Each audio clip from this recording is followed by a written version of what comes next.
Now I'm going to show you finger coiling.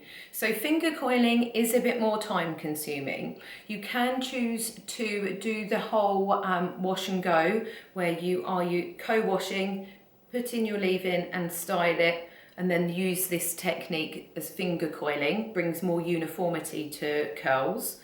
Or you can do your finger coiling at the same time as applying your products. So you've got freshly co-washed hair and you're going to finger coil. I'm going to be applying my products as I finger coil. You're going to need one of these to section your hair.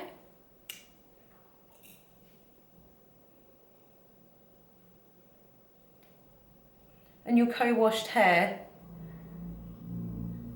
needs to be detangled before this point.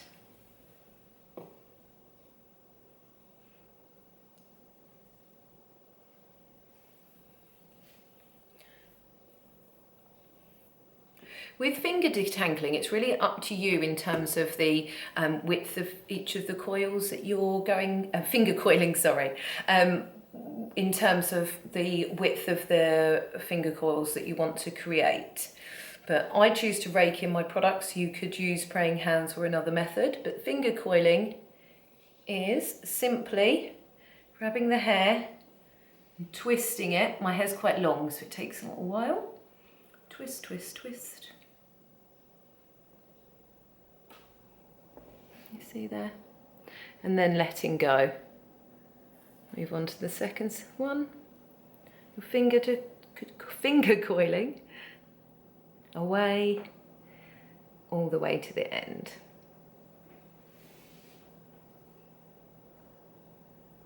Then grab another section. You need to do these in quite small sections, otherwise you sort of end up with a ragdoll ringlet look.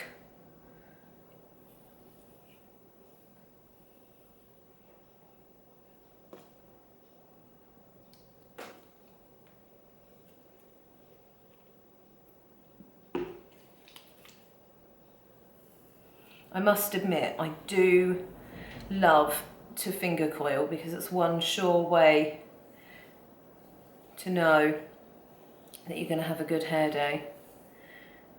It just takes a little bit of time. So make sure that you have applied your leave-in conditioner and your style it. Take small sections and finger coil. So this is finger coiling. One thing to bear in mind, and I certainly do, is I lift my hair away from my scalp. So I don't want to create ringlets that are going to fall very flat to my head. But also, when you're working around your parting area, I tend to finger coil all the way up and then rest each of the finger coiling sections back, the whole top section of my head, until it's dry. Otherwise you have a centre parting with finger coiled hair either side. It doesn't suit me, and you know I like big hair, so volume's my thing, but I'll leave that up to you, bit trial and error. So if you have a parting, make sure that you're finger coiling in the right direction. I'm right-handed, so I go back the way as I finger coil. So you can see here, try and get closer, that's my finger coiling. You don't have the opportunity for any frizz or anything because you're manually manipulating the hair there into finger coils. To dry finger coiled hair, again, as you would expect, it may take a bit longer. And remember, if you're going to diffuse finger coiled hair, make sure you watch the video and hover diffuse, otherwise you're really going to disrupt the curl pattern. So grabbing the next section, applying leave-in and style it.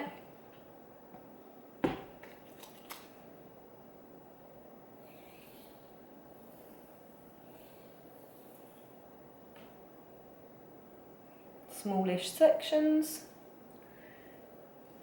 Pulling them away from the scalp.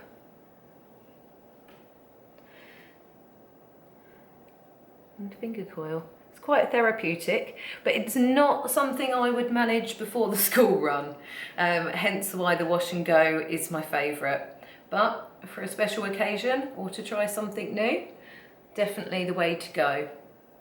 In terms of refreshing with finger coiled hair, you will find that because this has been made perfectly by finger coiling, that you may experience more halo frizz than you would normally on the refresh days.